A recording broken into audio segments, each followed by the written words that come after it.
Assalamualaikum warahmatullahi wabarakatuh. Bismillahirrahmanirrahim. Alhamdulillahirabbil alamin. La ilaha illallah wahdahu la syarikalah, lahul mulku wa lahul hamdu wa huwa ala kulli syai'in qadir.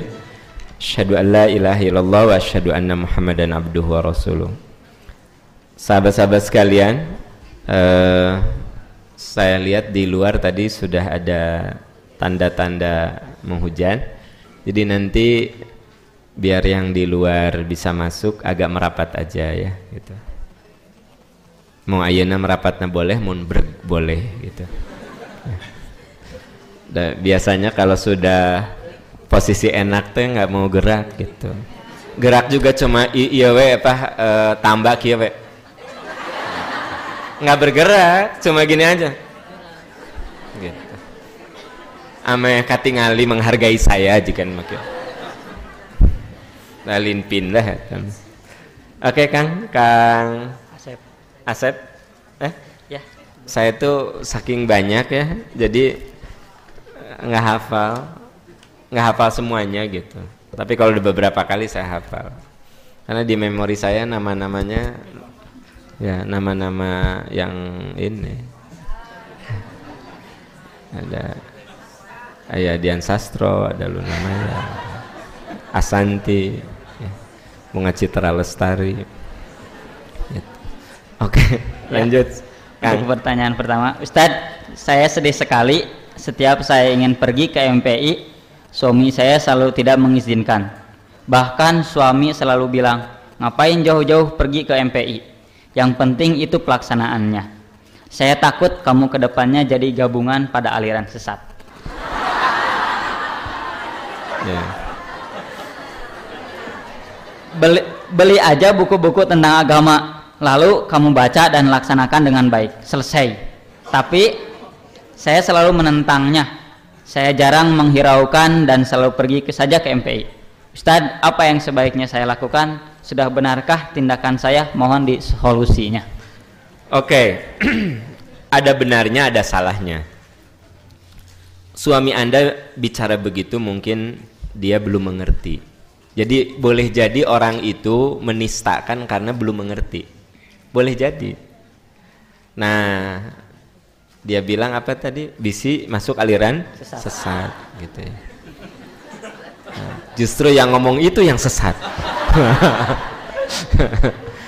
Jadi artinya ya, dia anggap yang jadi teroris, yang masuk aliran sesat itu rata-rata pernah ngaji di MPI.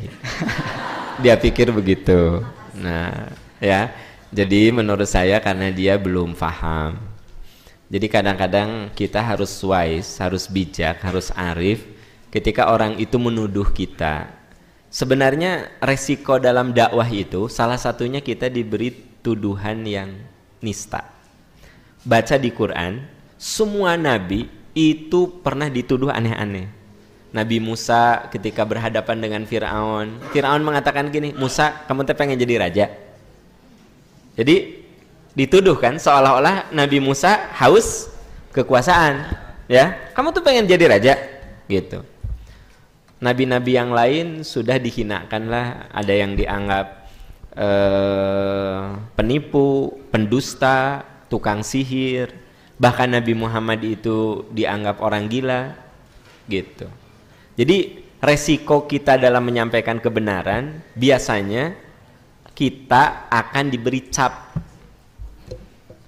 Kalau kita mah cuma disebut aliran sesat, ya, itu nggak ada apa-apanya dibanding dengan Rasul yang disebut orang gila.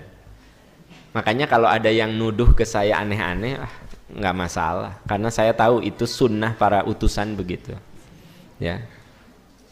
Jadi dianggap aneh-aneh gitu, ya biarin aja. Saya mikir ayan teh nu nyebut aam teh gelo encan euy cenah. Oh ya teh naon. Mun kieu kades ya ngaji di mana? Di MPI saha penceramana? Am Amiruddin gelo sia kade. Nah, itu sampai sekarang belum ada. Paling tuduhan bahwa saya itu playboy itu ada, ya kan gitu, playboy. Nggak masalah. Kalau playgirl tak baru bermasalah.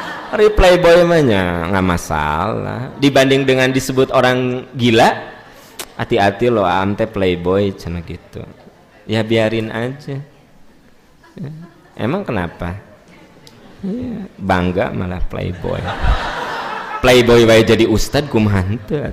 Nah, jadi maksud saya paling tuduhannya playboy gitu. Embung urang ngaji ke aam teh playboy jelema teh. Kabeh dijadikan kabogoh. Jadi kalau saya ramah ke orang tuh disebut nanti ya nyebar tebar pesona.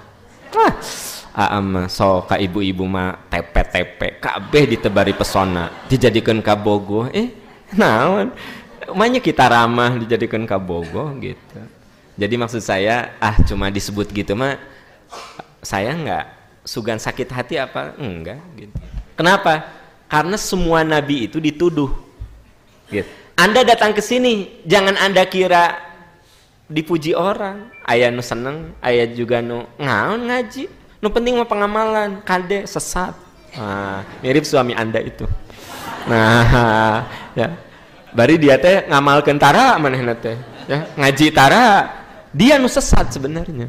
Nah, sekarang apa sikap Anda sebagai istri? Pertama, ada saat kita memang tidak perlu taat kepada suami, tapi tetap harus cara yang baik. Karena ada keterangan yang mengatakan la ta'ata fi maksiatil khaliq. Kamu tidak perlu taat kepada orang yang nyuruh kepada kemaksiatan. Jangankan suami, ibu, ayah kita juga bisa dibantah kalau itu salah. Tetapi ada catatan, wasohibuhuma fid dunya ma'rufa. Tetap kamu harus bergaul dengan mereka secara baik. Jadi misalnya ibu saya ngajak saya ke dukun, antar emak kemana? Mate hayang nanya ke dukun. Saudah lama tuh ngobrol jeung dukun teh. Mate hayang diskusi tentang masa depan. Jeung saha mah? Dukun di Gunung Kawi. Nah, saya pikir tanya dulu, emang dukun eta nya babaturan emah baheula keur sakola? Ya mah ngobrol. Nah, boleh enggak saya nganter? Boleh, dia cuma silaturahmi. Ngan babaturan teh dukun. Ari ibu saya mah tara ka dukun tara, hanya dia mah nyobat we ya. Yang si Ibu Wiwi teh. Nah, nyobat tapi ya mah jadi pananyaan di sana teh di Gunung Kawi teh. Nah, tapi kalau gini, mau apa mak ke sana? Iya, mate mau nanya ini ya. Itu si adik kamu teh meni hese pisan dapat jodoh teh kumaha sugan we atau kalau udah ke dukun mah. Nah, saya bilang mah mun ka dukun mah nggak bisa nganter gitu. Lah sirik kita teh. Kamu mah kakolot teh nih. Ke orang tua teh nggak berbakti ya. Memang untuk hal ini mah nggak bisa berbakti, sok mas suruh yang lain. Saya mau berbakti asal itu benar gitu. Sok cenapel empel gitu. Sok nyusuh gitu. Saya ingin katakan memang kepada itu teh ke orang tua, apalagi ke suami. Makanya ada saat Anda tidak perlu taat ke suami, tapi tetap harus dengan cara baik. Cara baik bagaimana? Siapkan dulu sarapan paginya, siapkan dulu untuk makan siangnya, beberes dulu di rumah, baru pergi. Ayah, aku mau pergi. Udah semua beres gitu. Jadi ibu pergi teh, suami teh memang lihat udah beres. Ibu mah kan kadang-kadang pergi itu lari dari keadaan rumah. Nah, tong seuri eta nu salah. Tong seuri eta nu salah. Kan konon kamu ngaji rudet salaki. Nah, itu salah. Ternyata Anda teh rajin ngaji karena suami kalau hari Minggu ada di rumah. Ya, gitu. Nah, itu yang salah. Jadi sebenarnya tidak taat kepada suami untuk hal yang memang jadi prinsip Anda itu boleh-boleh saja. Kan katanya ridho Allah tuh ada pada ridho suami. Bahkan katanya kalau Nabi mengatakan seandainya manusia itu boleh bersujud kepada sesama manusia, aku akan suruh istri sujud kepada suaminya. Nya atau yang dimaksudnya suami yang mana dulu? Gitu. Jadi andaikan manusia itu boleh sujud kepada manusia, aku suruh istri sujud kepada suaminya. Maksudnya apa? Suami yang mana? Mirip seperti surga itu di bawah telapak kaki ibu. Kaki ibu yang mana? Apakah yang roromehen atau yang mulus? Gitu. Maksudnya ibu yang soleh, karena ada ibu yang memang menghantarkan anaknya ke surga. Nah itu yang disebut dengan di bawah telapak kaki ibu itu ada surga, yaitu ibu yang menghantarkan anaknya ke surga. Tapi tidak semua telapak kaki ibu itu ada surga, gitu. Jadi ibu, walaupun kaki ibu roromehen, maaf, maka jadikanlah kaki ibu surga untuk anak-anak ibu. Omongan ibu menghantarkan anak ke surga, perilaku ibu menghantarkan anak ke surga, marah ibu menghantarkan anak ke surga, gitu. Jadi marah ibu saja menghantarkan anak ke surga. Ya Allah, Gusti Nu Agung, mudah-mudahan kamu teh asup surga, sholat atuh bager. Nah itu Gusti ya Allah neraka sih ya. Itu hari kamu ya udah SMA sholat ini susah neraka sih ya. Tak eta mah lisan yang menghantarkan anak ke neraka. Aduh udah SMA kelas 3 itu sholat masih ditinggalkan wae. Sayang bager atau sok mama didoakan ame masuk surga, kamu teh sholat supaya masuk surga. Nah itu ibu yang menghantarkan ke surga. Hari ibu-ibu yang mana di sini? Jawab atuh. Tuh kalau nggak jawab itu teh jigana nu tadi nu butut teh. Nah jadi ya, seperti itu ya. Balik ke yang tadi. Jadi jawaban saya adalah boleh tidak taat kepada suami, tapi tetap Anda harus menunjukkan perilaku yang santun, gitu. Oke? Pertanyaan selanjutnya, Ustadz, saya akhwat yang sedang bertaaruf dengan ikhwan yang bermadhab Syiah. Bolehkah dalam rumah tangga suami istri berbeda faham, Sunni dan Syiah? Apa konsekuensinya? Begini. Sebenarnya perbedaan faham itu dua. Ada perbedaan faham yang sifatnya permukaan, ada perbedaan faham yang sifatnya fundamental, fondasi. Ya. Nah, kalau perbedaan faham yang sifatnya optional, yang luarnya saja, nggak masalah sih sebenarnya. Dan Anda tidak akan pernah menemukan suami atau istri yang fahamnya persis sama seperti Anda. Dan nggak mungkin itu. Ya nggak mungkin. Sok we cari di muka bumi ini, pasti Anda akan mendapatkan sebuah keputusasaan. Kalau ingin mencari yang 100% sama, nggak mungkin. Tugas kita yang mendekati saja. Nah, kalaupun ada beda-beda, itu sifatnya yang artifisial, yang luarnya saja. Nah, tapi kalau yang udah fundamental, nah itu berat. Maaf, Sunni dan Syiah itu ada perbedaan yang fundamental sebenarnya. Itu berkaitan dengan keyakinan. Ya. Kalau saya tidak menyarankan.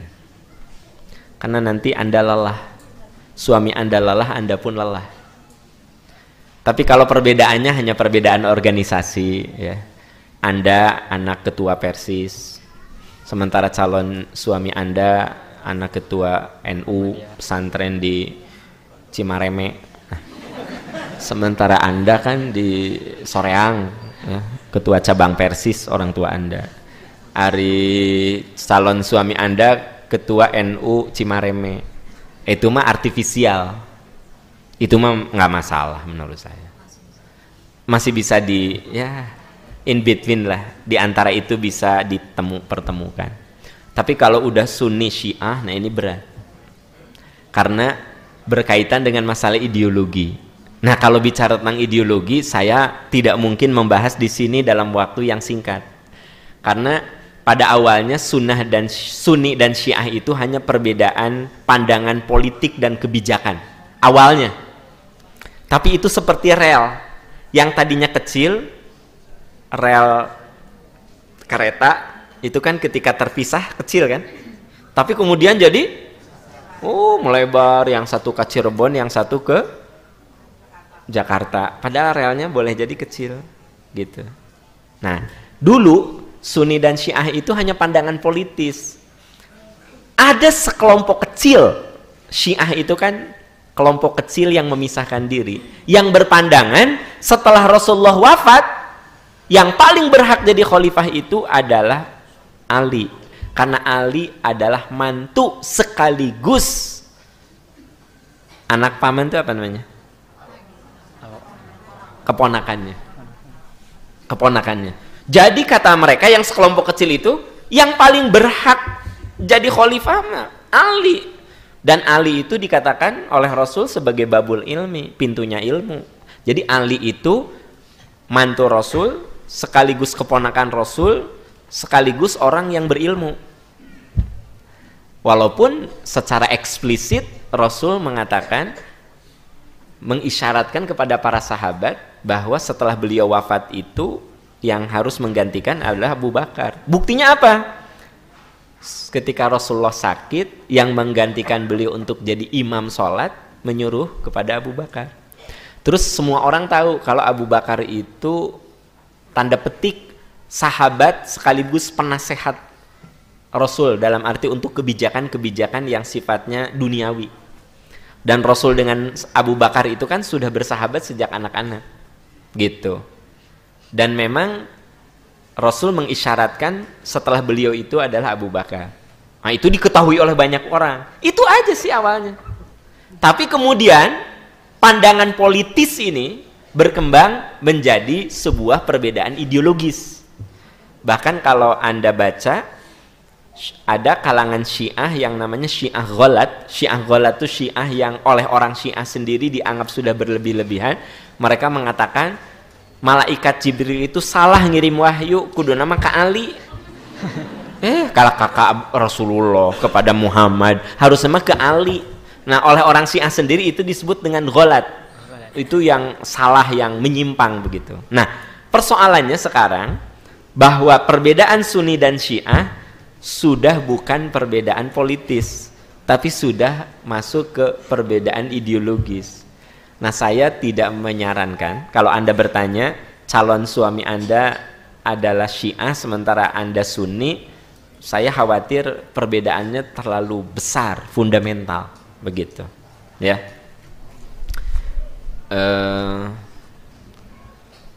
Kalau masih ada orang Sunni malah cari di MPIG banyak, susah-susah tuh cari. Nah gitu. Tapi maaf, saya membahas tentang Syiah ini sangat parsial karena memang butuh waktu yang panjang. Analisisnya harus analisis historis, analisis ideologis, dan analisis sosiologis. Harus 3.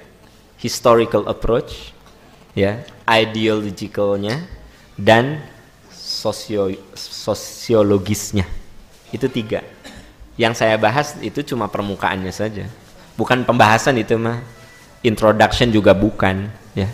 Tapi saya ingin menunjukkan sebaiknya Anda hindari perbedaan yang terlalu fundamental. Tapi perbedaan yang artifisial nggak masalah.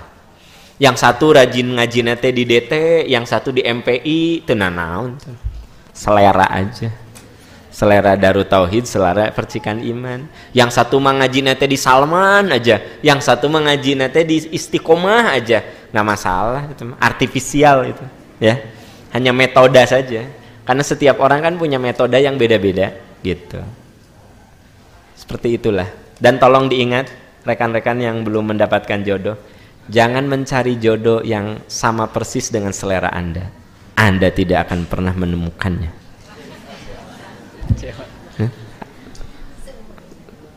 Kedengaran?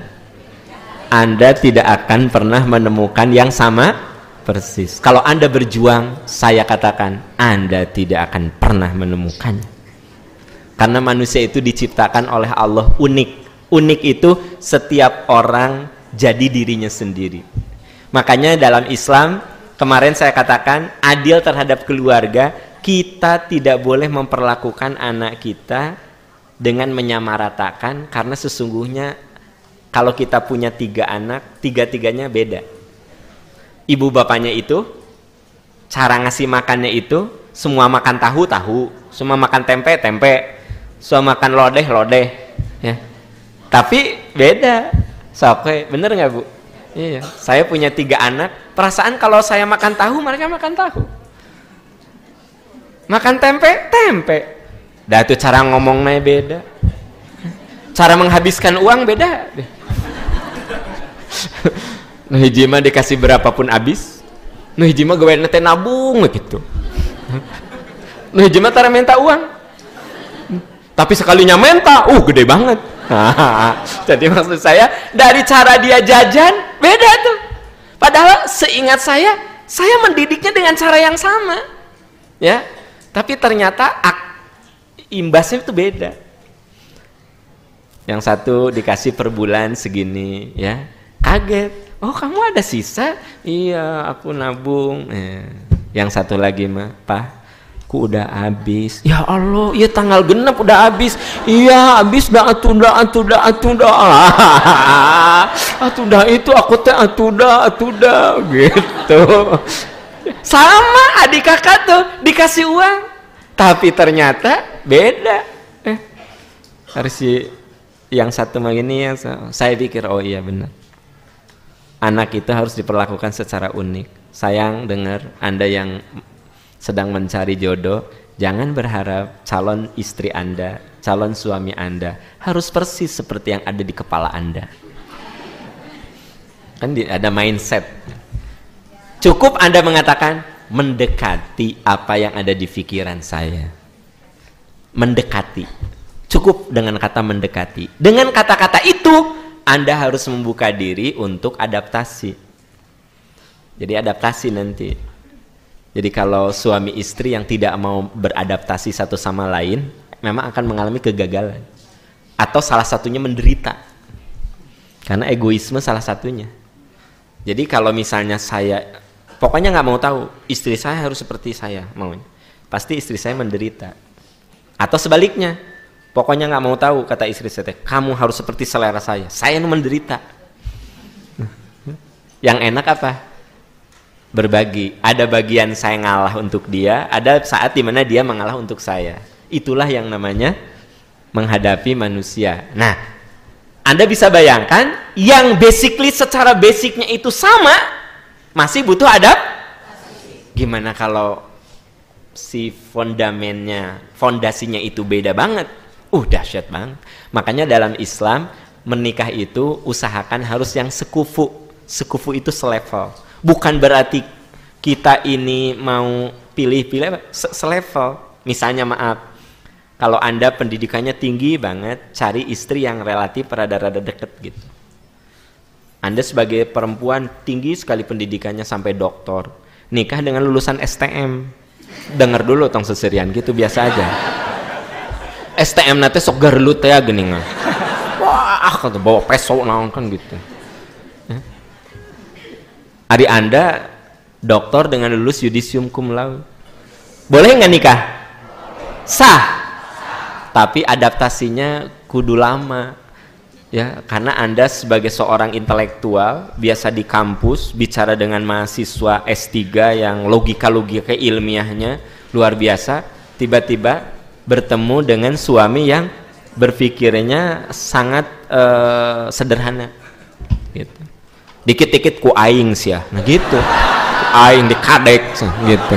Ayah itu si adek itu sama gurunya ditegur nggak boleh masuk, ku aing dikadek, nah gitu. Jadi guru kurang ajar sih ya, dipencit. Nah, Ari Anda mah kan doktor ya, bidang, jadi berpikir kenapanya si adek nggak boleh masuk. Nah, mungkin kamu digali gitu, itu. Hari suami Anda mah kan saha guruna kadek ku aing. Nah, jadi susah itu. Adaptasinya. Ya, itu makanya harus sekufu. Ya, sekufu, ya. Nah, boleh teteh-teteh Anda mencari suami yang kaya banget. Boleh. Tapi Anda harus beradaptasinya agak lama gitu. Karena begitu Anda dibawa ke kafe yang mahal, ya, Anda mah langsung nih alih harga, awis ya Allah. Jadi begitu lihat apa? menu teh ya, kata calon suami Anda teh, sok kamu mau apa dibukaan gitu ya. Ari suami mah kan udah biasa dia mah, misalnya ada makanan yang harganya satu porsi 150.000, 200.000 teh udah biasa dari anak-anak begitu dia mah. Jadi pas lihat teh, aku mah ini gitu ya gitu, dia mah, ayo kamu pesan apa? Ya Allah meni marahan. Karena yang Anda lihat bukan menu tapi harga. Ya Allah jeruk 23.000. Ya Allah. Dadi neng mah 3.000. Langsung kalaka, bukannya pesen kalaka kieu. Ah neng mah keme jerukna. Kayak diperes di bumi. Ya Allah. Bu, maksud saya ini ya, adaptasi itu. Oke lah gitu. Sekarang terusin dah. Banyak yang tersindir nih. Ya. Ustadz, bagaimana dengan orang tua yang selalu menghitung-hitung jasanya dalam mengurus anak dari kecil hingga dewasa? Sementara keadaan anaknya pun seadanya. Tapi orang tua sering berharap anaknya bisa membantu keadaan ekonominya. Apa yang harus dilakukan seorang anak yang belum mampu maksimal membalas budi kepada orang tuanya sesuai dengan harapan orang tuanya? Iya. Kita oleh Allah diciptakan dengan orang tua yang berbeda-beda. Dan kita tidak pernah merencanakan kita ini jadi anak siapa. Dah kalau milih mas saya teh merenan enak teh dulu teh anak Pak Harto. Atuh butong yang serikeun gitu. Tapi kan Allah menakdirkan saya teh anaknya Pak Nurdin. Ya kalau di alam malakut gitu, baheula gitu, saya diminta musyawarah jadi anak saha maneh. Nah, tapi saya oleh Allah diciptakan jadi anak siapapun. Anda juga sama begitu, ya kan? Saya tidak pernah berencana, ya, bahwa saya itu anaknya Pak Nurdin. Seperti Anda tidak pernah berencana Anda itu ayahnya Pak Sumanta. Sementara ibunya Ibu Sumanti. Ya. Iya, dah saya tuh kalau bicara milih-milih, merenan enakan anak Pak Harto. Iya tuh, lumayan merenan ayeuna teh punya sejumlah perusahaan. Gitu. Tapi Allah menakdirkan saya anaknya Pak Nurdin. Gitu.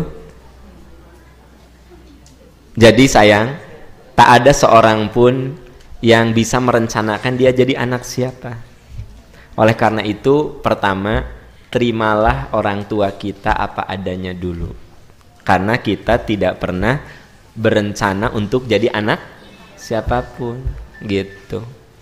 Ke SD mah sok protes. Aman naonnya jadi anaknya Pak Nurdin. Gitu, protes saya teh. Nya tuh ada ku Allah enya gitu anak Pak Nurdin. Karena saya teh punya temen ya gitu, kalau dibawa ke rumah nate mobil jeep nate bagus nu Toyota teh herang gitu, hari saya sapelah di imah. Jadi kalau pulang ke rumah teh sok protes, denger atuh aam kecil atuh lagi lucu-lucunya protes ge bapak saya teh kalah kaseri gitu, berarti lucu. Bukan bapak saya teh langsung nyeri hati cerik, enggak, seri bapak teh almarhum. Ingat aja papa nah hanya teh jadi anak bapak teh jadi anaknya, jadi saya sebut namanya. Ada teman saya namanya teh X aja ya gitu, rumah nanti gede, terus mobil nanti 3, jaba ya Jeep Toyota gitu, motor gitu, halamannya gede.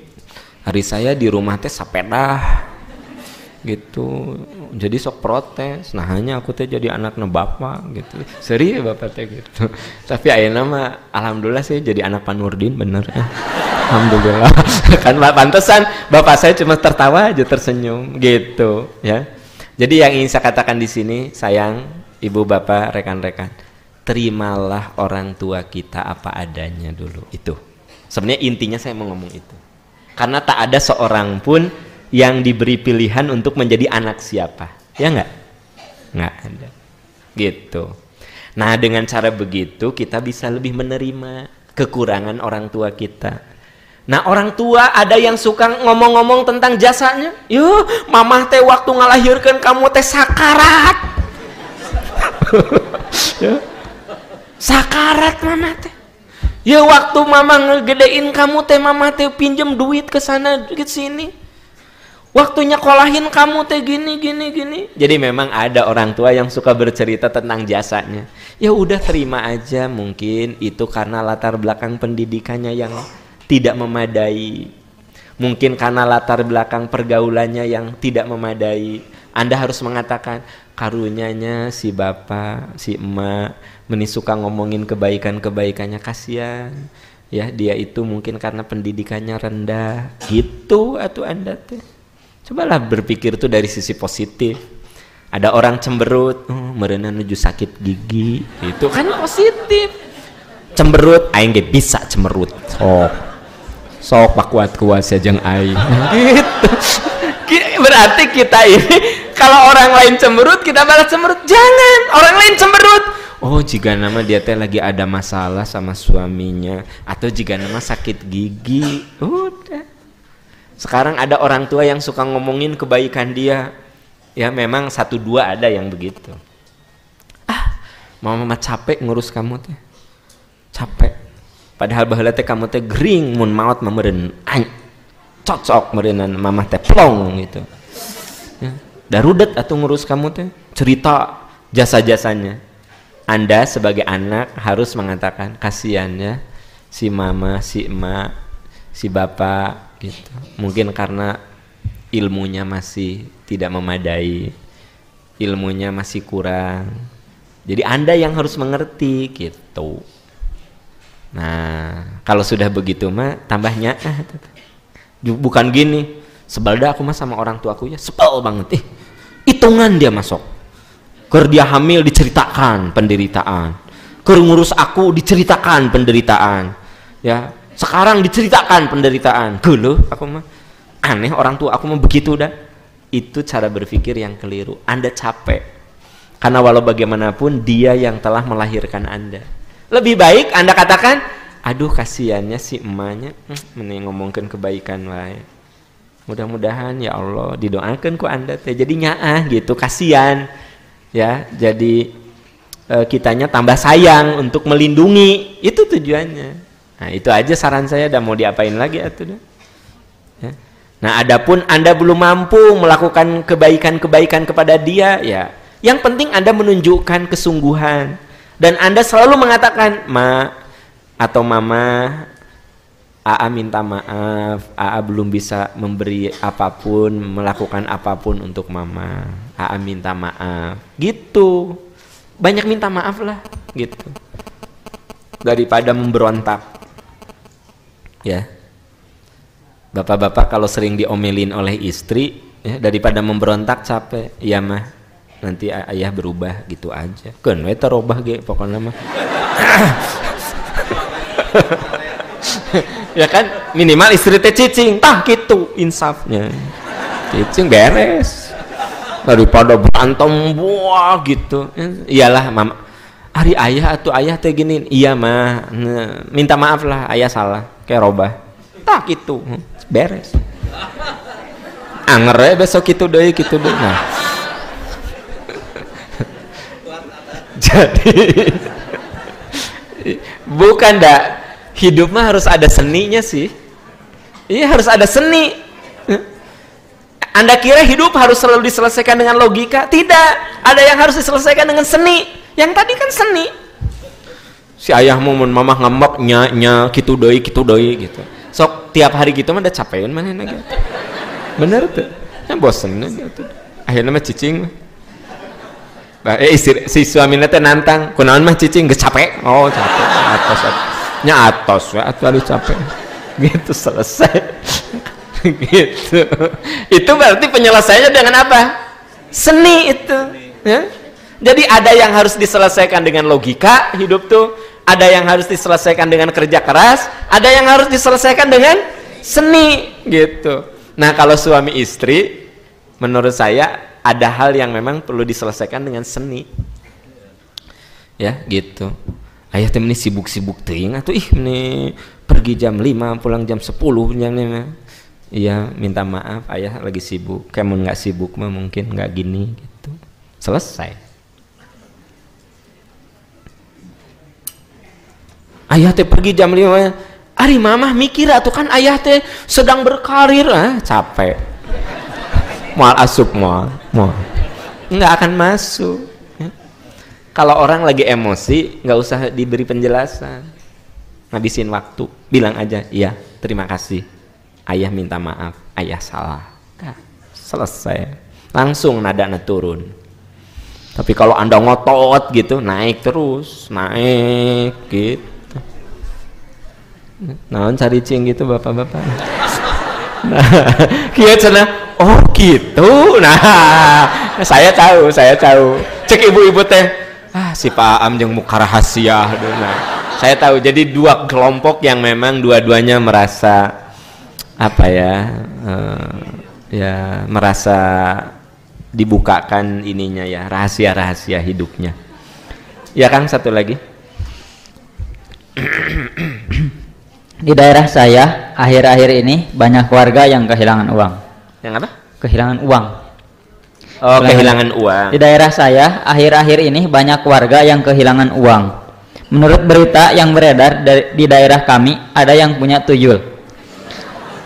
Kakak saya yang termasuk sering hilang uang dan dia jadi bingung harus mengganti uang karena dia pegang arisan dan ekonomi dia juga pas-pasan. Apa yang harus kami lakukan mengingat dengan adanya kejadian tersebut? Saya jadi khawatir warga jadi ikut musyrik. Juga dengan berusaha menangkalnya dengan memasang ayat-ayat Al-Quran di pintu, memasang harupat, juga ada yang memasang kalajengking di dalam toples. Pasang apa? Kalajengking. Kalajengking dicapit meureun teh. Situyul teh. Mohon sarannya dan apa yang harus dilakukan supaya keimanan kami tidak goyah. Oke. Ternyata hidup teh unik ya. Sesuatu banget gitu. Jadi hidup tuh unik bener ya, makanya yang bikin saya rindu sama MPI itu gini, sok aya we nu aneh teh kalajengking naon meureunna nyapit si itu si naon si tuyul ya, cik tuyul teh entong we ya kalajengking keluar gitu ya. Oke ya, pertama fenomena hilang ini nih. Kita sekarang tidak bicara pakai logika ilmiah, karena ilmiah itu butuh pembuktian empirik. Kalau kita bicara yang berbau ilmiah, itu butuh pembuktian empirik. Saya akan bicara bukan dengan pendekatan logis empirik, tapi saya ingin bicara dengan pendekatan agama. Kita yakin Allah menciptakan makhluk itu ada yang lahiriah, yang tampak seperti flora, fauna dan kita semua. Tapi kita harus yakin Allah juga menciptakan makhluk gaib. Itu sebabnya di dalam surat Al-Baqarah ada kalimat alladzina yu'minuna bil ghaib. Orang takwa itu orang yang beriman kepada yang gaib. Gaib itu ada 3. Ada peristiwa gaib, ada alam gaib, ada makhluk gaib. Peristiwa gaib, kematian, peristiwa gaib, ya enggak? Peristiwa gaib kematian itu. Yang kedua, alam gaib, seperti alam barzah, alam akhirat, itu alam gaib. Yang ketiga, makhluk gaib, seperti malaikat dan jin, itu makhluk gaib. Nah, kalau kita bicara tentang makhluk gaib, yaitu jin, kita tidak bicara malaikat, karena jin itu banyak kesamaannya dengan kita, yaitu ditugasi untuk ibadah dan punya kemampuan berpikir. Di dalam hadis yang diriwayatkan oleh Imam Ahmad, ada seorang sahabat yang punya lumbung kurma. Kalau di kita kan lumbung padi. Dia tuh aneh, lumbung kurmanya itu suka berkurang, padahal dia merasa tidak ada yang mengambilnya, selalu berkurang. Nah, satu saat begitu dia datang ke lumbung kurma itu, ada makhluk gede. Si orang itu bertanya, kamu tuh jin apa manusia? Si makhluk itu mengatakan, saya jin. Udah beda tuh suaranya. Jadi ya, kamu jin apa manusia? Saya jin. Gitu. Ya. Lalu si orang itu berkata, apa yang bisa menyebabkan kamu tidak bisa mengganggu aku? Baca saja ayat kursi. Gitu, cek si jin teh dah kudu suara teh gede. Baca saya ayat kursi. Udah aja menghilang. Si orang itu datang ke Rasul menceritakan kasusnya. Apa kata Nabi? Jin itu makhluk yang paling berdusta, tapi untuk kali itu dia jujur. Apa kata Rasul? Jin itu makhluk yang paling berdusta, tapi untuk kali itu dia jujur. Apa maksudnya? Nah, jadi ternyata sayang, zaman Rasul pun kasus orang kehilangan barang bukan dengan sesuatu yang masuk akal, itu pernah terjadi gitu. Kan hilang tuh ada yang masuk akal, ya. Handphone saya disimpan di dia gitu, bubar semuanya. Jelas handphone ini kayak gini mah eye catching atuh. Gitu. Ya. Di tempat umum, saya lagi makan di kafe, ya. Saya simpen handphone, saya ke toilet. Hilang, masuk akal teman. Nggak mungkin, jin mananya? Nggak mungkin. Jin mana atuh? Ya, gitu. Anda naik angkot ya, tiba-tiba pas dibuka teh dompet, hah? Hilang. Eta mah kan masuk akal. Tapi ada kehilangan yang tidak masuk akal. Uang Anda teh jelas 10 lembar. Dimasukkan setiap lembar itu di dalam amplop. Amplopnya dimasukkan di dalam buku. Bukunya dimasukkan dalam laci. Lacinya dikunci. Lalu kuncinya ditutup lagi. Si laci itu di dalam lemari. Dikunci lagi. Kamarnya dikunci. Sabar kunci tah. Kamar dikunci, lemari dikunci, laci dikunci, uang masukin ke dalam amplop nanti dirapet. Lalu si amplopnya dimasukin ke buku nanti di talian. Nah, kabayang tuh. Tiba-tiba begitu Anda buka yang tadinya 10 lembar jadi 9 lembar. Ini tidak masuk. Jadi kehilangan itu ada dua. Ada kehilangan yang masuk akal, ada kehilangan yang tidak masuk akal. Nah, zaman Rasul ternyata ada sahabat yang kehilangan tanpa masuk. Ternyata dia bisa memergoki jin. Waktu ditanya, kamu jin apa manusia? Berarti si sahabatnya wanian. Dan Anda mah langsung gitu. Bagaimana tahu rahasia jin atuh? Anda ngecerit atau lompat lari. Hari dia mah begitu lihat jin, kamu jin apa manusia? Nah, dia mengaku jin. Lalu apa yang menyebabkan saya bisa selamat dari godaan, dari gangguan Anda? Baca saja surat Yasin, ayat kursi ya. Sorry atuh nih salah sedikit nih biasa cik atuh hati rada bersih dikit, salah dikit langsung ada gitu. Biasa atuh. Namanya juga atuh ini gimana saya kalau berbuat dosa besar atau salah ngomong aja nah bacalah ayat. Begitu sahabat tadi menceritakan kepada Rasul komentarnya begini, jin itu makhluk pendusta, tapi untuk kali itu dia benar.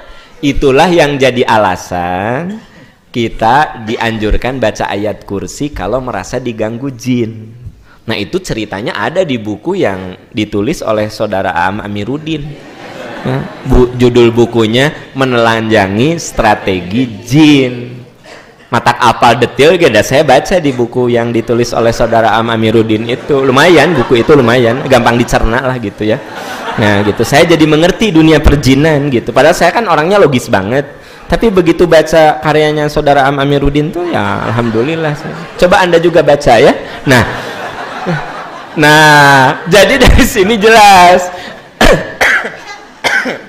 Kasih tahu tetangga Anda, nggak usah nyimpen kalajengking. Kumaha kalau yang digigitnya nu masangna. Eta saya mawati langsung dicocok ya, digigit gitu. Tidak perlu juga pasang apa?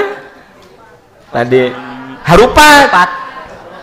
Tingkatkan saja kesolehan orang-orang yang ada di situ. Karena jin itu tidak akan nyaman di tempat orang yang soleh. Jin kafir tidak akan nyaman di tempat orang soleh. Maaf.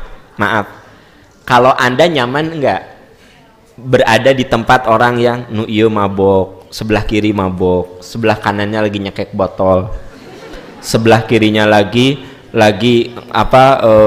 main gapleh yang pakai duit. Anda duduk di situ nyaman enggak? Enggak nyaman. Seperti hanya mereka pun yang melakukan seperti itu enggak nyaman duduk di sini. Bari nyekek botol asup ke dia gitu kan. Lak dengerin, enggak nyaman. Jin juga begitu. Jin yang kafir dia hanya nyaman dalam lingkungan yang tidak soleh. Jin yang soleh dia hanya nyaman di lingkungan yang soleh. Anda kira yang dengar MPI ini hanya manusia saja? Jin juga ada yang hadir. Tah dilalahun dah. Dilahun. Tapi di dia mangan ayat 2 di dia menipinuh dia. Ya Allah, jin teh meni pinter deh. Jang milihan ibu-ibu nate pinter gitu di dalahun nate. Nah, saya ingin katakan karena langsung kia, ya Allah jangan-jangan di aku cina gitu. Biasa tuh beure. Tapi yang dimaksud adalah jin juga dia bisa mendengarkan ceramah. Boro-boro ceramah. Kalau Anda baca Quran, jin yang soleh itu bisa dengar. Anda baca surat jin, qul uhiya ilayya annahu istama'a nafaru minal jin faqalu inna sami'na qur'anan ajaba yahdi ila rusydi fa amanna bihi wa lan nusyrika bi rabbina ahada. Jadi ketika Rasul baca Quran itu ada jin yang mendengarkan. Kalau Anda baca Quran, jin yang soleh bisa saja mendengarkan. Gitu. Makanya sunnahnya kalau baca Quran itu jahar. Bismillahirrahmanirrahim. Wa ibadur rahmanil ladzina yamshuna. Itu namanya jahar. Tapi secukupnya. Mulai mah wa ibadur. Padahal Anda teh sendirian di kamar atau kalau di depan jamaah disuruh baca, ini mah di kamar sendirian wa ibadur rahman. Nggak usah biasa wah. Legeg tambah. Nah, waktu dia tegur teh, adik kamu beli keras-keras teh. Aku di depan para jin. Nah, nggak usah. Gitu. Karena ketika Rasul baca Quran, ada sekelompok jin yang mendengarkan bacaan itu. Nah, ketika saya menyampaikan tausiah di sini, ya, ada jin-jin yang soleh yang mendengarkan. Apa cek jin teh enak? Urang keur dibahas. Ya aya jin di dia teh kieu urang keur dibahas tinggal ku si Aam. Keren kan orang? Keren. Cas antara mereka tah gitu. Nah, bahkan jin di luar ge langsung asup ningali urang keur dibahas euy cenah kalua ka ditu. Tapi kan Anda nggak lihat kan? Ya udah. Ya, saya nggak lihat jigana gitu ya mah. Kan? Jadi rekan-rekan sekalian, saran saya tingkatkan aja setiap rumah itu kesolehan. Tingkatkan kesolehan ya. Dan Anda harus percaya memang apakah itu disebutnya tuyul atau apa, pokoknya mah eta teh jin aja. Hanya orang Indonesia nyebutnya tuyul, orang Arab menyebutnya beda lagi. Orang Pakistan beda lagi sesuai dengan bahasanya. Tapi Anda harus yakin bahwa memang ada kehilangan di mana yang mencarinya itu makhluk yang gaib. Kalau merujuk kepada hadis yang saya tadi ceritakan, gitu. Itu mungkin yang bisa saya bahas. Kita break dulu, ya.